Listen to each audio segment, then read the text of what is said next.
চল ভাই, আজকে তোকে বাজারে নিয়ে যাব, তোকে গোলাপ জামুন খাওয়াবো। তাই নাকি? আরে এটা কেমন রাস্তা?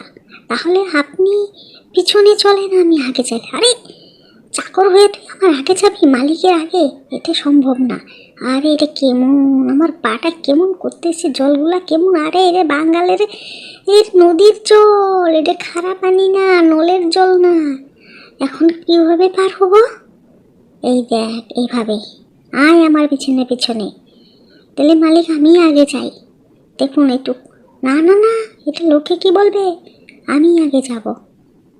দাঁড়া, তোকে আজকে গোলাপ জামুন খাওয়াবো। আরে মা তো আমাকে ঝিঙ্গা নিয়ে আসতে বলছিল বাজার থেকে। ও বাবা, এখন পার হবো কী করে? দাঁড়া, আমি আগে যেয়ে দেখি। এই আয় আয়, আমি যাবো না দাদা, আমাকে মাফ করে দিন, আমাকে মাফ করে দিন, আমি পারবো না। আমি তোকে নিয়েই যাবো, চল একটু চেষ্টা কর, দেখবি পারবি। এই লাফ দে লাফ দে। আরে না না না দাদা, আমাকে মাফ করো, আমাকে মাফ করো দাদা, আমাকে মাফ করো, মাফ করো।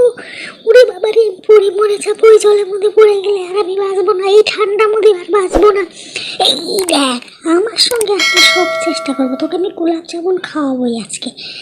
আচ্ছা চলো দাদা।